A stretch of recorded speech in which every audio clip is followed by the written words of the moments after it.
Hello, everybody. Welcome to Radio Dead Air Tech Q&A. You've got questions. We've got guesses. I'm Nash. Been doing Radio Dead Air for ages and ages. In addition to that, I'm also an IT professional. With me, as always, my producer, Mike Gearman, who also works in IT. How you doing, Mike? Doing okay. Didn't get a lot of sleep the last couple nights because the local road maintenance, they were doing a multi-block stretch of repaving that they're supposed to be done with by 21st. But then they pissed off and didn't do anything for 2 weeks. And so last night and the night before, they were doing night paving, catch up to their new deadline, which is now the 20th of this month, or 20th of September. Night Paving, the less popular REM song. Yeah.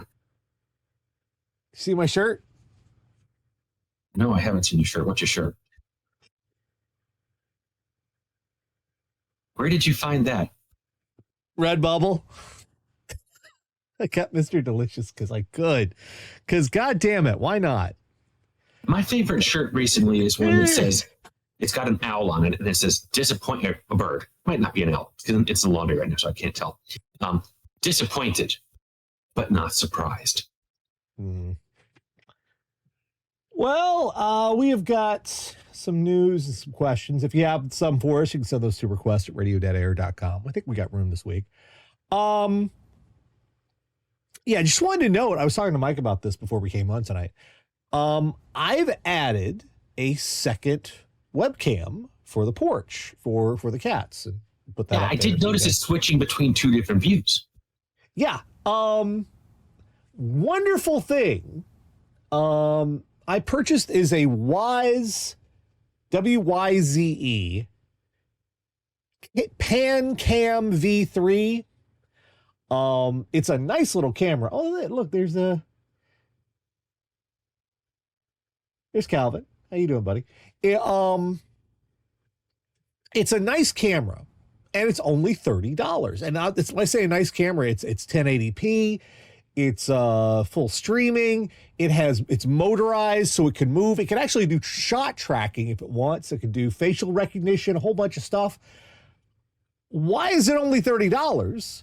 Well, that's because Wyze wants you to pay a subscription to unlock all the features on the camera.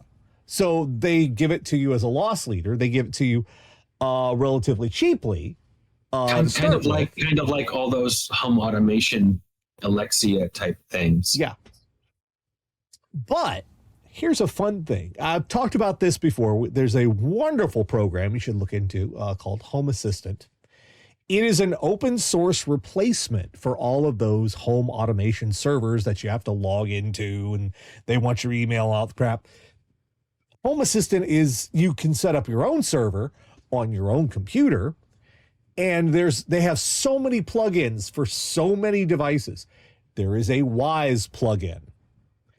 And what it does is, not only does it unlock all the features, but one of the way this shot is set up, the way you're seeing it now, before, in order to get the camera on the screen, I actually had to do a desktop capture of, there's Hamlet.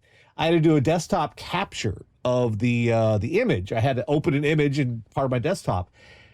What the home automation plugin lets me do is, this is a direct stream from the camera that I can plug into as like a streaming source that I can plug into OBS, and it's going direct from there, so I don't have to worry about capturing the screen. This is coming in as if these are web cameras plugged into OBS by themselves. So it's a nice little thing. I cannot recommend Home Assistant enough. There are so many hacks and useful things it allows you to do. It's crazy. So anyway, there's that. Let's get to some news. This is actually a little bit of sad news to start us off with. Not gonna spend a lot of time on this, but fucking hell. Came out this week, just yesterday. that AnandTech, which has been one of the premier tech reporting sites on the internet for 27 years. It's been around longer than Ars Technica.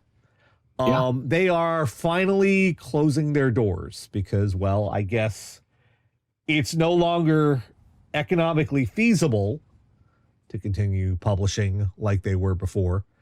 AnandTech was huge. It's if you've been following tech at all for years, AnandTech was early reviews for components and keeping up with. I mean, they covered the first Microsoft antitrust trial in the late 2000 or late 90s, early 2000s. I mean, they have been around for ridiculous amount of time. They've been around before NVIDIA came up with the term GPU. And it's sad to see them go. Yeah, their forums are staying because their parent company is going to keep the forums up. Right now they say indefinitely, but I suppose that it wouldn't surprise me if within the next 5 years, they go, hey, we're shutting this down. Now, the parent company is also Tom's Hardware parent company. Yeah. So I would suspect that some of the AnandTech writers are going to go over and be at Tom's Hardware. Some are. I don't know for sure. Yeah, and the archives are going to stay up for a while, but it's just sad to see them go. Take a chance, go and look at some of their stuff right now and see how far back they've gone, and it's just had to remark on it. All right, well, we're going to start off with this is just a whole bunch of welcome to Fuck Around and Find Out, the Tech Billionaire Edition. This is Fuck Around and Find Out Part 1, because our story after this one is going to be Fuck Around and Find Out Part 2. So as many of you have probably heard by now, Brazil has gotten tired of Elon's shit and shut off Twitter within the country. And this was done because Twitter refused to appoint a legal representative in the country. Yeah, that's the end result. Where this started was there was a coup attempt in Brazil. After their last presidential election, or maybe the one before that. Time's weird. Jair Bolsonaro, Yar's world. Bolsonaro, who is an associate of Donald Trump. The Orange Goblin. Yeah. It's a great way of putting it. Tried to pull kind of the same shit that they pulled here on January 6th. Only hilariously, he tried to pull it on a Sunday. So his supporters stormed the government buildings on a Sunday. And nobody was there. Regardless. And then they got spanked hard by the police. Lots of people went to jail. Kind of like January 6th. And the Brazilian Supreme Court said, hey, Twitter, we got to file some subpoenas. We need to see how these people are organizing some stuff here. Please, here's the subpoenas. Please provide this information. And Elon was like, shut down these accounts because they're providing disinformation. Yes. And Elon was like, no, don't want to. And it's important to point out that Turkey, during their elections, not far back, where they have a very right-wing government, made similar requests, and Elon immediately complied. Yeah. In fact, when he took over Twitter, he claimed that he would comply with all the laws applicable to where Twitter was doing business. And then has proceeded not to, if he doesn't want to. Yeah. And basically, the lesser the government is, the less likely he is to comply. So in order to try to get around this, they shut down the offices in Brazil and no more legal representative. Yeah. And so a Supreme Court judge said, you have to appoint a legal representative by this date. And if you don't, we're going to turn off access to Twitter in Brazil. And Elon was like, not gonna. Their laws state in Brazil that if you're going to do business in Brazil, you have to have someone who can be subpoenaed and brought into court and talked to. And if they don't pay fines, can be remanded to custody for not paying fines. Not only did they block Twitter, they also blocked the financial accounts of Starlink. Yep. This may be... They froze them. There's a difference. Yeah. This may be the step too far, but the full Supreme Court's going to have to decide on that. However, the full Supreme Court are on board with Operation Fuck This Guy. And President Lula da Silva, is also on board with Operation Fuck This Guy. And they're not playing here. They told all the internet service providers in Brazil to block the IP addresses and the DNS server addresses for Twitter. So if you type in x.com, it's Twitter, but if you type in twitter.com, no longer in Brazil, if you go through a Brazilian DNS, that'll no longer resolve to the website. Those IP addresses, if you try to type them in directly, will no longer work. They're contacting Apple and Google to get them removed from the app stores in Brazil. And he briefly had, as part of the order, turning off all VPNs, but he walked that back because a lot of people point out, hey, dude, you can't justify that one, including a lot of the academics this judge was listening to as to what should be an appropriate punishment. Yeah, he almost said $9,000. He almost said that fine is still in place. Oh, the fine's still in place. Oh, okay, wow. The fine's still in place. He didn't shut down. He says if Brazilians work around and get to Twitter, they may be subject to up to a $9,000 fine. But he didn't shut down the VPNs because, like I say, the academics that he'd been consulting as to what were good punishments here said, no, that's bad. Don't do that one. And unlike American judges, a lot of American judges, this guy doesn't believe that he's the absolute expert on everything. He just goes, oh, really? That's bad? I won't do that one. Now, the VPN thing, however, even leaving that open, I have to tell you, trying to get anyone, and hi, everybody on YouTube right now, trying to get people to smash that like button, which costs nothing, takes no amount of time, and it's right there in front of them, is Herculean. Getting people to do just that simple thing. Now, try to imagine explaining to people step by step how to put a VPN system on their phone so they can use it to circumvent the block to contact Twitter. And even if you're sitting there going, but that's simple, you just put the app and do this. Any technical instruction that begins with you just, everything after it, people aren't going to want to do. It is ridiculous. You're right. It's incredibly simple to set up a VPN. I know you're sitting there watching this right now, but it's easy. It is. However, getting people to do this, so what they're more likely going to do is like, well, this isn't working anymore. Blue Sky has had a massive influx of new users. To the point where there was a period where nearly 80% of the posts were from Brazil, for like a 2-hour period. Yeah.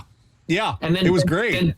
Then okay, calm down a little bit. People going, hey, I'm here. Basically a lot of, hey, I'm here on Blue Sky now in Portuguese. So until Musk complies, pays the fines, complies with taking those accounts down, Twitter is shut down. And gives the information from the subpoenas. And the legal representative and all that. Until he does these things, Twitter is out of Brazil. Now, for users, even some users might get around this with VPNs. The majority of users won't. But even the ones that do, what matters the most is advertisers. Twitter can no longer do business in Brazil, which means ad revenue for Brazil is gone. And Brazil is something like the sixth or the seventh largest audience was for Twitter. Which means a significant portion of their already struggling ad revenue is now gone.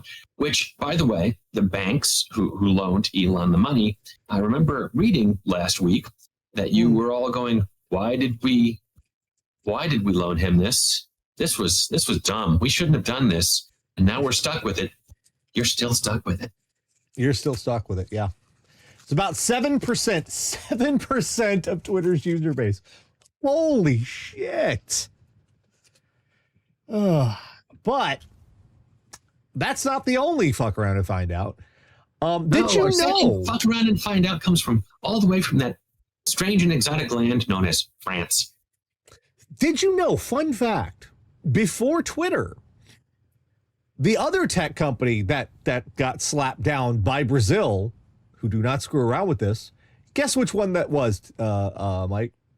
I'm gonna go out on a limb here and say Telegram? It was Telegram. And speaking of Telegram, their CEO has been arrested and charged in France and banned from leaving France with numerous crimes in relation to Telegram. Now, some of you already are going, what? Yep. Go ahead. So, like I say, I'm going to start with what he's got to do. He's got to post a bail of 5 million euros, which is, it's the equivalent of me having to post a bail of about $100 because he's supposedly worth, 5 billion. Right. But he's got basically check-in with a parole officer equivalent sort of thing twice a week, and he can't leave the country. Yeah. His brother, who is the co-CEO or some other there's a warrant out for him as well. Yeah. Which means I suspect there'll be an Interpol red notice on him very shortly. And now, what this is all about is, first of all, in terms of how the encryption on Telegram works, under French law, you've got to go to the country's cybersecurity agency and explain to them how your cryptology on your apps works.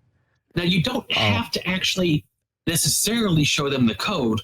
You can say, hey, we use this algorithm. Right. And you go into details on what your variations are and et cetera. They just need to know. And Telegram has it. Now, Telegram also is kind of mostly roll your own encryption. Yeah. So that's going to be his justification as, we don't actually, we allow people to encrypt, but we don't provide it, is probably what he's going to try. And that's the part where it might have tripped him up, because the other part of why he was arrested was while Telegram people are doing on Telegram. While Telegram does offer encryption, it is not encrypted by default. Yeah. And it's not encrypted in group chats. Nope. So lots and lots and lots of highly illegal organization is going on Telegram by a bunch of stupid people who assume their shit is encrypted. Yeah, so he's been which is really funny. Yeah, he's been charged with complicity in drug trafficking and distribution of child pornography. Because one of the things he's done over the years is said, no, we're just not going to comply with any subpoenas or requests for information. Yeah. And governments tend not to like that. Now, whether it's a left-wing government, a right-wing government, centrist government, whatever, governments don't like it when you say no.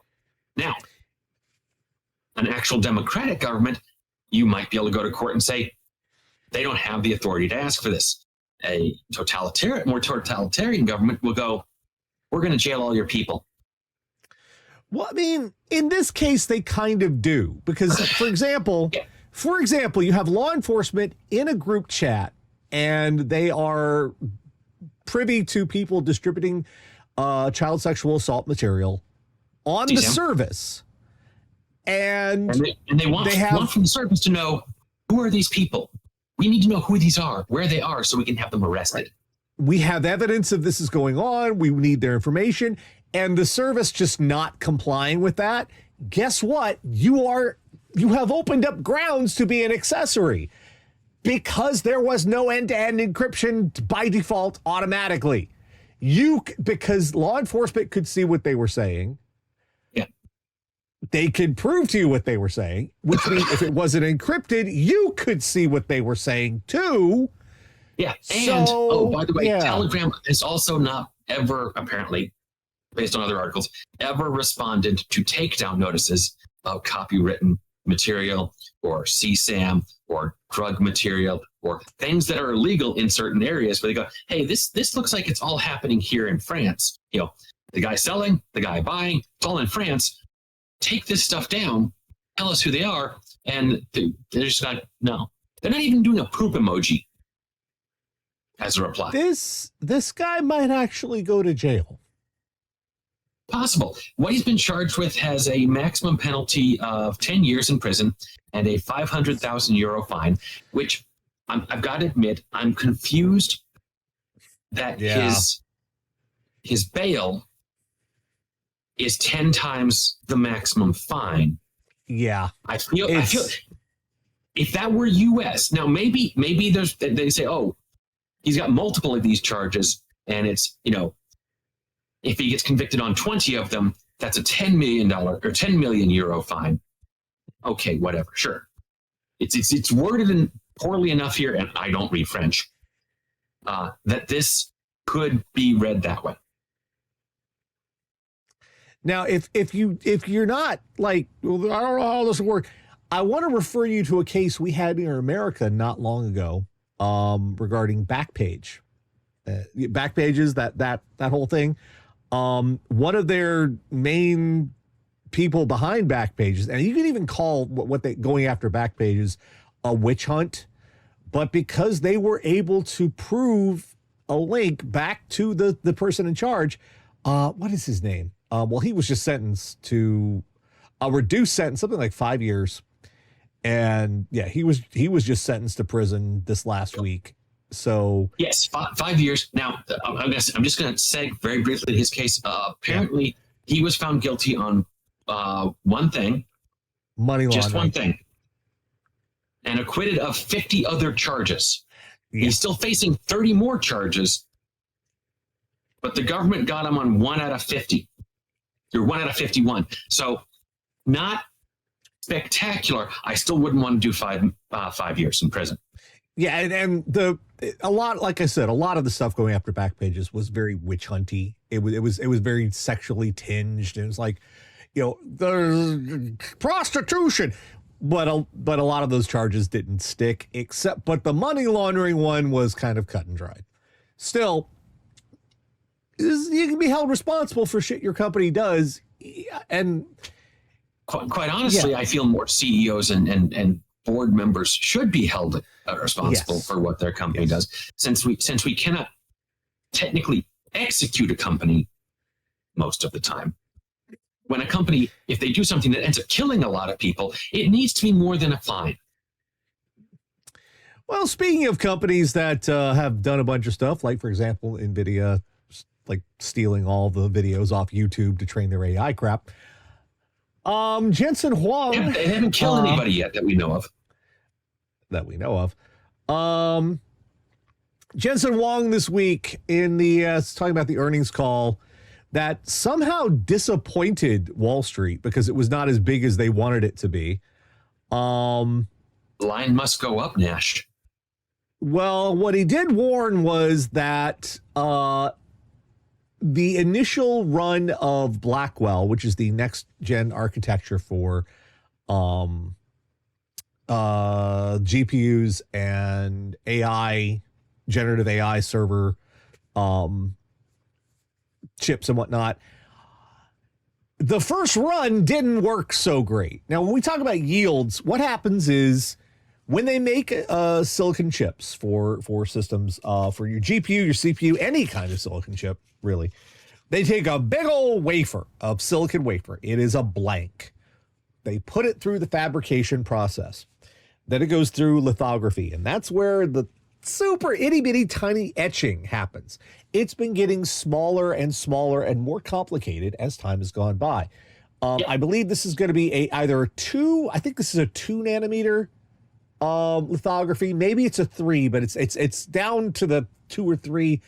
And the first few runs of Blackwell, what a yield is when a wafer goes through this process, there is no guarantee that every transistor that is etched during this process is going to come out functioning. In fact, the better the yields, that's the more functioning parts. In this instance, the first runs, those wafers go through, and what came off of them, they stunk. Yeah. Some of them worked, but not. Low yields mean you're wasting a lot of material, and that material is very expensive, and the time is very expensive, and the lithography and the fabric, the run, TSMC makes you reserve time on their fabrication lines far in advance. And if you use that time in their fabrication lines to make your chips, and the wafers come out and you don't get very many of them actually being functional, too bad, so sad. You still have to pay TSMC for going through the line, and you still have taken the time to do it, so your reservation is gone, and you don't have chips to show for it. Okay, so I'm seeing, by the way, that it's a 4 nanometer process technology. It's 4 nanometer. Okay, I knew we were getting to I thought they were already on a 3.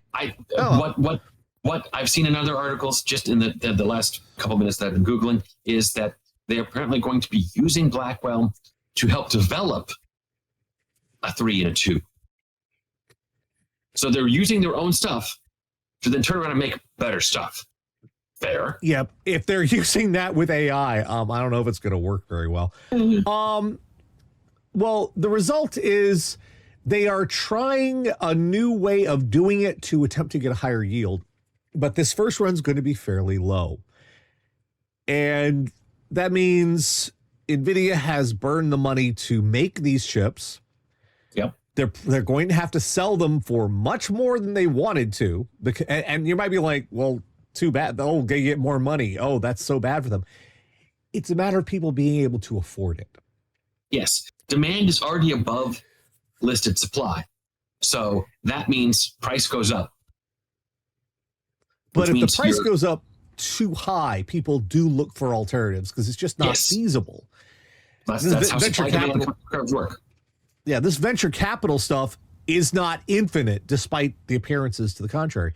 AMD is also trying to get into this place. They just purchased a large company that is working on generative AI chips.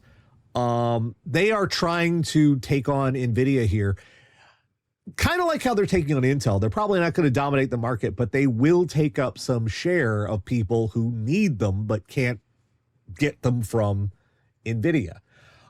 This is also, while this mostly involves AI garbage, which most of you cannot give a shit about, which I appreciate, Blackwell is also the same architecture being used for the next generation of GPUs. That's going to be the RTX 5000 series, the 5080, 5090, 5070, et cetera, et cetera. This means a delay on this early run means a delay on getting them to gamers and other people who use graphics cards. It was already pushed back to CES. This also might have an impact on their prices. Now, also rumored in conjunction with this, AMD, their next chips, their next GPUs, the 8800X, RX, XTX, what are those? I think it's the 8800. Yeah, the RX 8800 XT is supposedly they've improved the ray tracing. It is in rasterization as fast as an RTX 4080. And I want to point out before I tell you the price, used RTX 4080s right now are going for about $800 on eBay. Their rumor is they're going to be selling the 8800 XT for $500. So that's going to be a $500. Now, a lot of you are going, I can't afford that. A $500 4080 equivalent is going to put a lot of downward pressure on prices. It is. A lot. Across the board. If this holds up, now we'll have to see what it actually comes out with. These are rumors right now. But if that holds up, this delay from NVIDIA means they're not going to be able to charge as much as they want for these GPUs coming out soon. And their yield was low. So they may have a ridiculously high price for the 5000 series because of low yields and whatnot. AMD might have a real competitor in the space coming up. And that will put some pressure on used prices as well, which would be nice to look into. Anyway, that's all coming up. So that's stuff to look forward to. That's all fallout of this stuff to be aware of. Okay. So that's the news for this week. Let's get into your questions. We got one that's kind of light, but we have two that are kind of not your fault, everybody. But these are. Should we start with Otaku Boy? Because I think it's complicated, but I think we might have a fairly simple answer for this. Good evening, Nash and Mike, and to all floofs it may concern. I've been in my job at a modest local library for almost 2 years now. So far, I've handled new servers, print system switchovers, buying new copiers, planning camera and phone system purchases, and probably a few other fires as well. When I started, we were getting 3 to 5 minute outages most afternoons around 3 o'clock. One of the first things I did was set up a Home Assistant on an Intel NUC. I found that the outages were not happening any other time of the day. Comcast denied it was them. About that time, I noticed we were paying for 500 megabit internet. We're only getting 100 megabit. Turned out the library is wired for Cat 5, not 5e. Redid the server rack with 6A. It didn't help. I noticed the firewall was end of life, so I had that replaced, and that stopped for about 9 months. Now we have outages that last just long enough to disconnect everyone from services, but not long enough to track, less than a minute, usually about 2 to 5 p.m. Okay. Last few weeks, I've been running an old Mini outside our firewall using Tailscale to see if firewall was a factor. I would run a laptop using a hotspot, not library internet, with Tailscale to connect it to the Mini. More often than not, the Mini would not respond during the micro outages. Does this 100% mean Comcast is the issue and try to press for new cable and modem?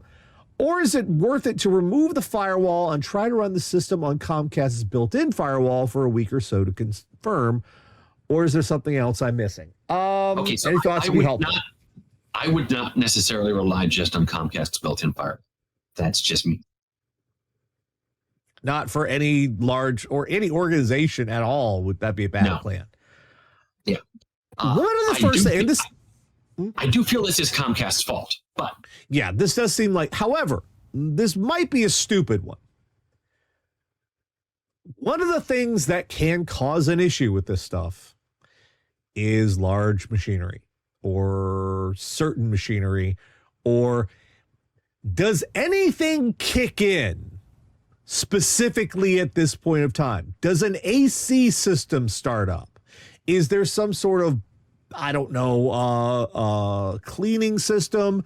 Are vacuum cleaners turn on at a specific time? Is there anything in the neighborhood that puts out a large amount of interference, which vacuums, microwaves, anything that happens, because this is on a regular... I feel that if it was a microwave, it would have to be in the same room as the servers and the connections.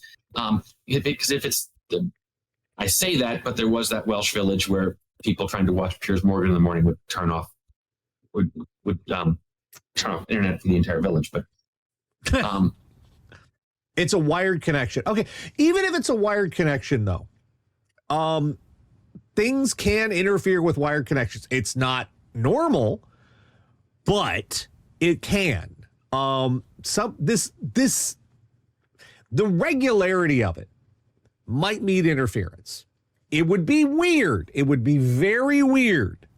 But I have seen a lot of weird networking stuff over the years. This stuff is practically voodoo sometimes. Indeed.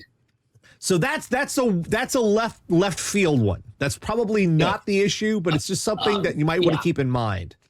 Is there a long-term construction project between where your internet comes in and where the nearest? It's at the network point outside junction box. In general, though, this is Comcast. This is definitely on. My gut says, considering as much replacement as you've done, upgrades you've done, this screams to me that you're definitely at the point where you could call them up and say, "This is what we've done. We're still having problems. Can you send out a tech?" And be reasonably justified that they should. Not necessarily that they will, but that they should. Yeah. And you have logs and you have all the evidence to back it up, and it's a long-running issue. This may be something as simple as the hub in your neighborhood. Have you ever seen those green boxes? I want to show this just to people who don't know what these are. Wells. Let me show you something. All right. You may see these. No. Transformers use similar boxes, yes. Transformers do use similar boxes, but these generally look like this. Yes. You've probably seen these around all over the place. They look like green lockers. Put this up here, and this is what they look like. You've probably seen these in your neighborhood all over the place. And you're like, that's probably these kind of blend into the background. People just notice them and then don't notice them. What's inside of these is typically telecom equipment. And this is the hub for your local area for your internet service. Typically, all those cables meet here and they go into the hardware that transfers it up the pipe closer to your ISP. Yep. And those all meet in one place. This is where the fiber optics go. Those all meet in one place, and those go to the main connection. These typically serve a neighborhood, a few streets, a few blocks. I have had personally my issues. Something goes wrong in this damn box, and your internet will be screwed up. And this is where line technicians come in. They have to go and check these things.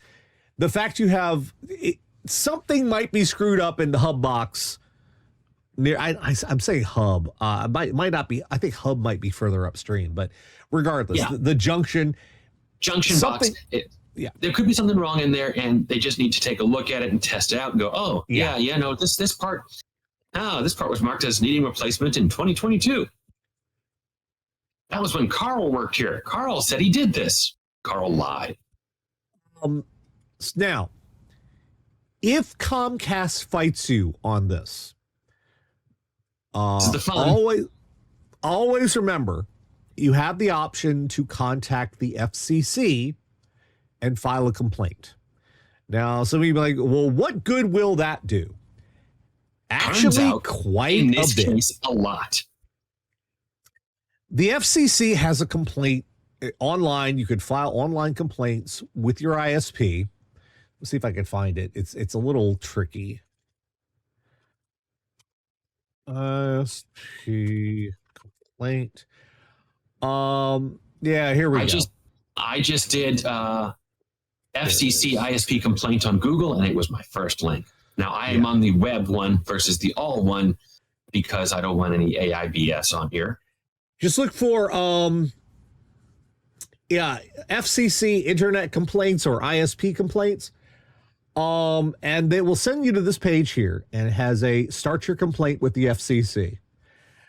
Now, how this works is if you have made a tech support call with your ISP, that's first. You have to have had them come out. You have to have had them attempt to. Or say they're not going to. Right. Or try to charge you when they shouldn't. They do that sometimes.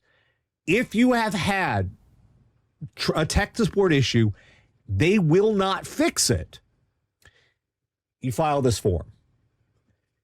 And you will hear back from like the head of the local area ISP. You'll hear back from them within a few days because they cannot ignore these. The FCC will contact your ISP and say, we've got a complaint from one of your customers. You need to look into this, get this resolved, or we will step in. This is so effective. I'm not going to lie. Part of the reason this is so effective is because so few people actually do this that the people at the FCC who track all this stuff and call them up have the time to do it. They're not backlogged by 5,000 of them. And again, I want to stress this cannot be step one. You can't just go straight to this. It won't work. You have to have a history of attempting to get the ISP to fix the issue. If they refuse, this is the step. If they won't fix it, or if the problem persists, or they keep giving you a runaround, this is your next step. And again, obviously this is only in America, but only in America. First of all, get them out there. Yes, there's something wrong with their network. I don't think it's with the hardware. I don't think it's with your modems. That would be very weird. I think there's something wrong with the network. There's some goof up on there. That's what my gut is telling me. Yeah, but it might be because it's intermittent enough. It's between these two periods. Yeah, it's not like you can start a 3-hour phone call and see if it breaks at the same time. Since you said the modems were also your phone system. All right, so yeah, that's probably that's our answer on that one. So good luck with it. Let us know how it goes. Okay. Next one is from Daryl. This is hello, Nash and Mike. Since I got my new computer and moved to Windows 11, I noticed my computer is slow as hell to process files on my hard drive. Doesn't matter if it's a SATA platter, HDD, SATA SSD, or M.2 SSD. When I open the file, it takes 5 to 10 minutes for it to sort, as I have it set for that folder, defaultly alphabetical, and then switching and say by date. It also takes forever to search if I want to find a specific file in a folder. I tried re-indexing the drive, but this still seems to happen. Any idea what's causing this? I take it this is a fresh install of Windows. This was a new computer. What do you have anything for this, Mike? Okay, so there's a number of things it could be. And unfortunately, most of them are a pain in the butt to try to track down.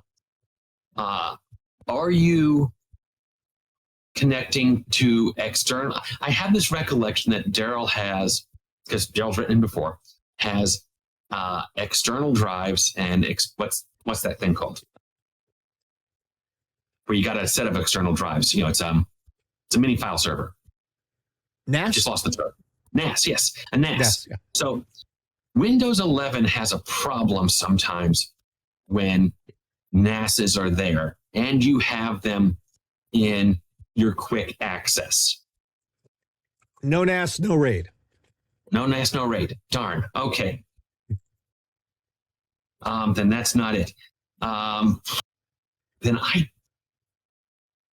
There was a solution on a Microsoft page that someone said this worked, and it's a real pain in the butt description of what to do. But it starts with clearing the File Explorer cache, then goes to disabling and enabling search indexing, which you have to do an admin command prompt with. Rebuilding the search indexing, and then running 3 separate DISM commands and check disk. And what it ends up doing is it removes all your pinned folders and files and all your folder view settings in all of this, and this solves it.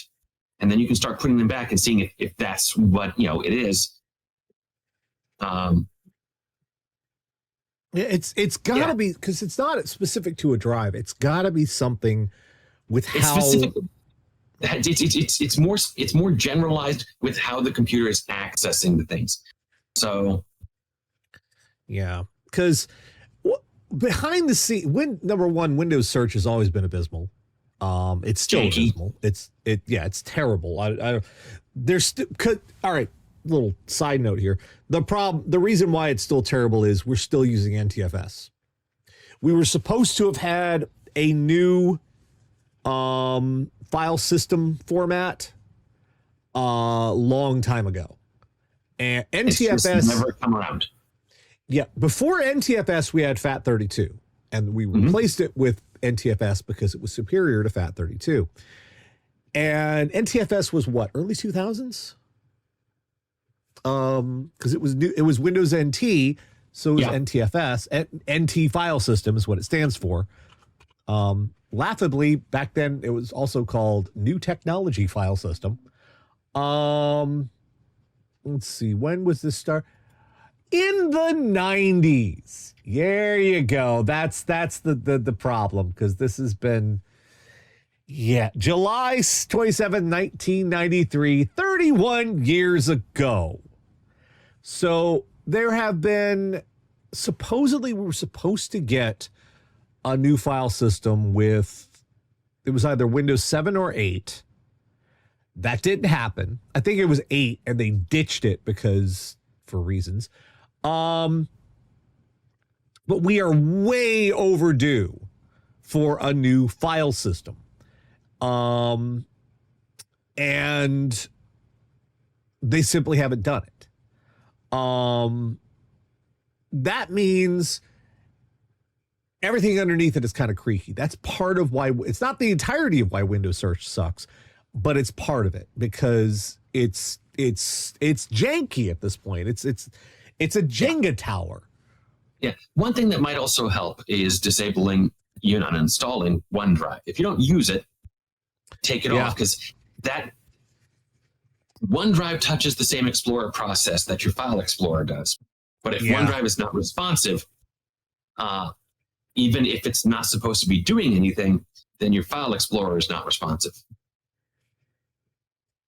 Yeah, it's OneDrive, and that's another problem. OneDrive is activated by default now, and it's one of Microsoft's ways of what they really want you to use OneDrive, and they want you to fill it up so that you have to spend money to get more cloud storage space for them. You actually use OneDrive, unfortunately. That might be the issue.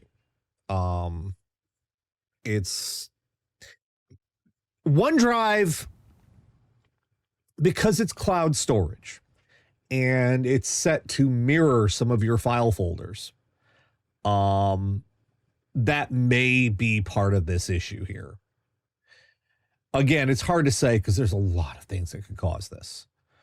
Honestly, if it were me, I would be trying to, if it was me, I'd be wiping and reinstalling. But since this is a new computer, that's even more.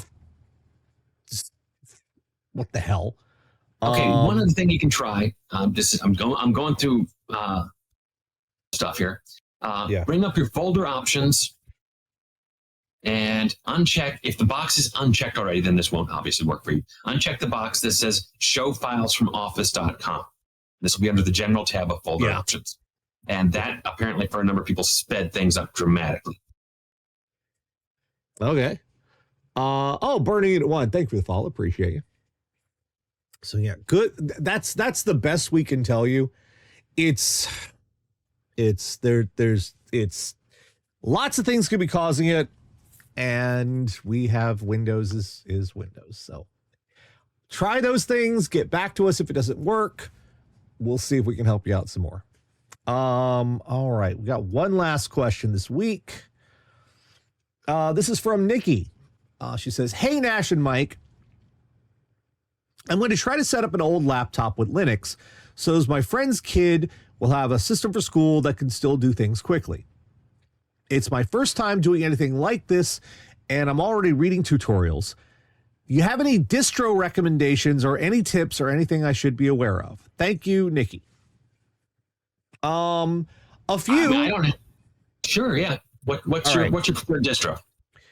Well, for my preferred, I say preferred. The one you recommend these days for people who want an experience about as close as Windows as they can get. User friendly. It's not just as close to Windows. It's an experience where it's user friendly. They tried to design it to be without having to be very Linuxy. Ubuntu Linux is the one that people generally recommend for that. As far as the distro goes, another one of the friendly options is Mint. Mint Linux is one of those distributions that's it's based on the same kernel as Ubuntu, so they're very simple, or similar. One thing I need to ask you is, how old is this laptop? Which this becomes an issue. Lots of people like to run Linux on older hardware because it'll run on older hardware. Yeah, and one of the ways to keep systems that won't run Windows as quickly. Not only do you keep them viable, but you also keep them secure, because to have a version of Windows that works on those quickly, you lose your security updates. If you try to run a newer version of Windows, it tends to bog it down. So running Linux is a solution for those. But about 10 years ago, we used a system for computers called BIOS, Basic Input Output System. We still say BIOS a lot, but that's not what we're using anymore. BIOS was the operating system that ran before anything else on your computer. What told the hardware, you are a computer. This is how you actually be a computer. Right. And it also saved your settings for, say, your date and time and all that stuff. Usually. Now, about 10 years back, a little over 10, we started switching over to something called UEFI. And basically, it's new BIOS. That's not what they call it. It's UEFI, blah, blah, blah. It's new BIOS. The two systems work differently. And why this matters is, installing to older systems, you cannot use an installer that's based for UEFI on a BIOS system. It won't work. You can't install it because it won't boot properly. It won't be able to read the information. Vice versa, you can't use a BIOS installer on a UEFI system. So one of the things, depending on how old this laptop is, you may need to make sure if it's using BIOS, and if you don't know, look up the model and see if you find it that way. If it's using BIOS,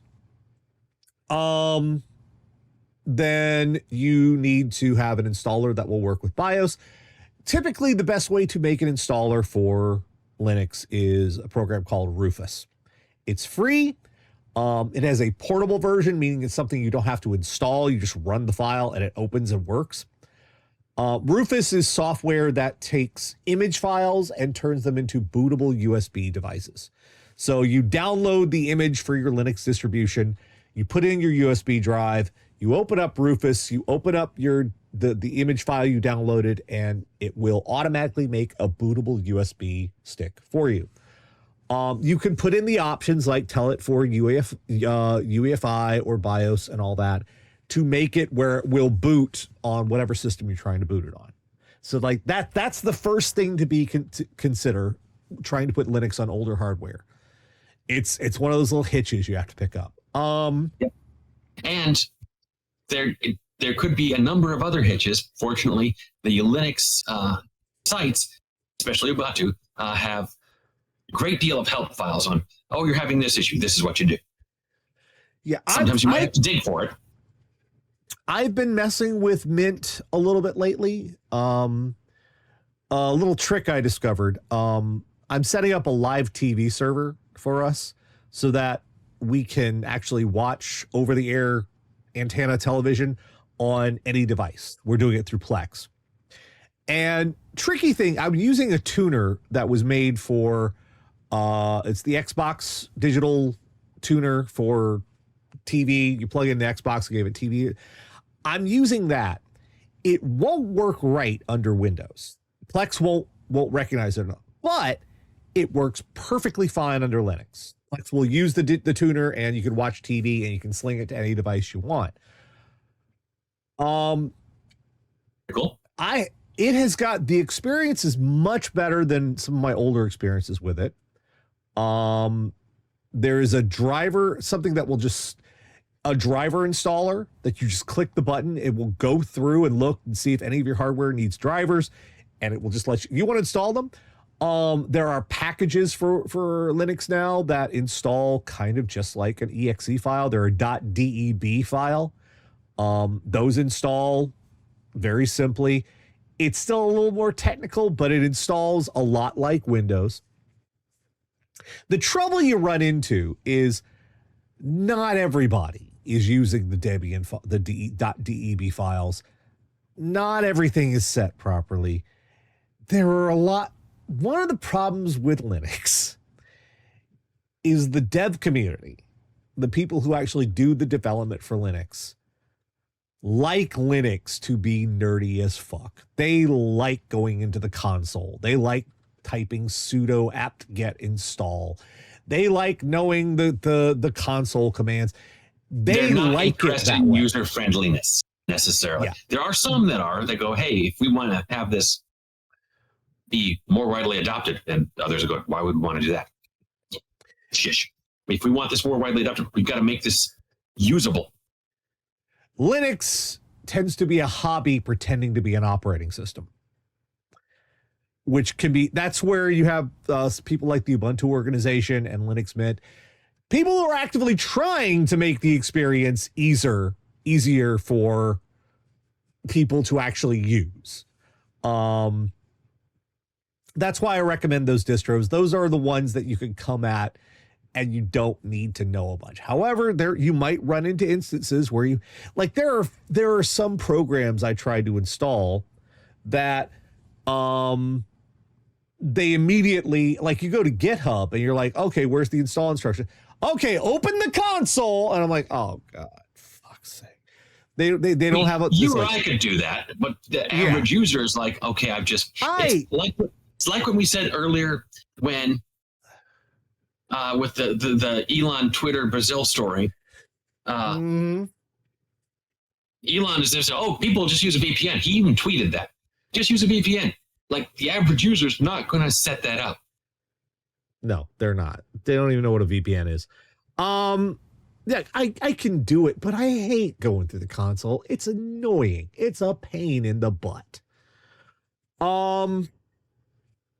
However, if I assume you're for school stuff, they're going to be doing stuff through the browser. Firefox is pre-installed on most of these, and it opens up. Firefox behaves just the same it does on Windows as it does on Linux.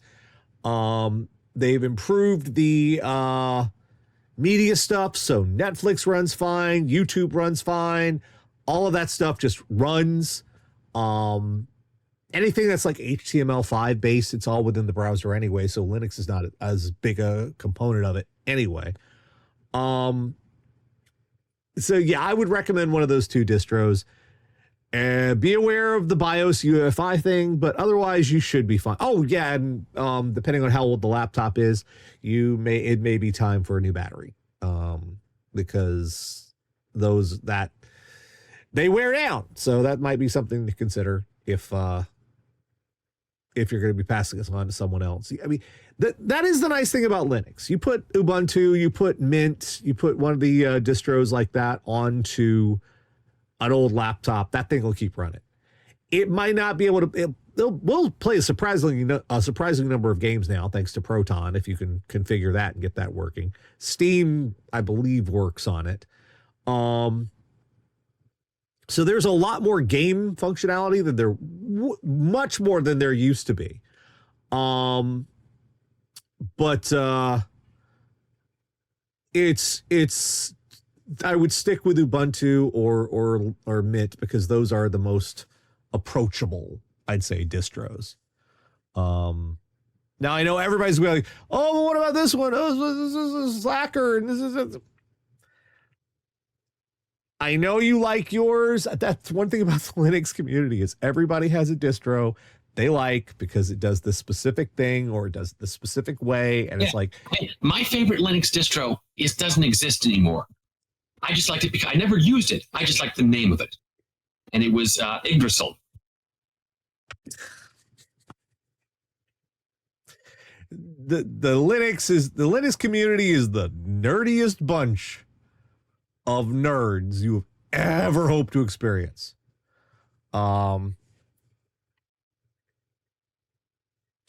So yeah. That's best I can explain there. Good luck with it. Hopefully it should work. You should be able to make something viable that they'll be able to take to school and whatnot. And I assume most schoolwork, and if it also comes with LibreOffice installed, so you have an Office equivalent as well. Spreadsheets, Word documents, all that kind of stuff. Cross-compatible mostly with Microsoft Office. So yeah, the basic stuff that they're going to need for schoolwork will be right there as you install. You don't have to add stuff to it. The Mint and Ubuntu have those right out of the box. So, and yeah, for installing, you'll need at least an 8 gigabyte USB stick, because I think some of the distros are smaller, but I think the distros have breached the 4 gigabyte size now. You can't put them on DVDs anymore, which is I know you'd be like, why would you? Nobody has a DVD drive.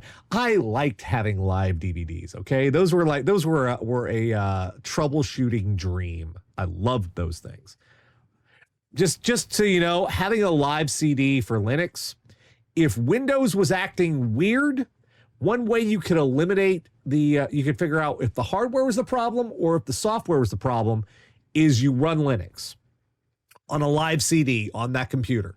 And if the hardware worked fine under Linux, then you knew Windows was the problem. And if it didn't, then you knew your hardware was the problem. It was just a quick little trick that you could try to pin down where the issue was. But I guess you could do a live USB, but it's not the same. Anyway. All right. That's going to do it for us this week because we are a little over time now.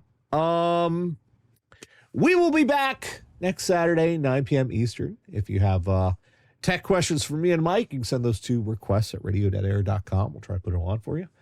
Otherwise, that's going to do it for this week. So, folks, take care. We'll see you next time.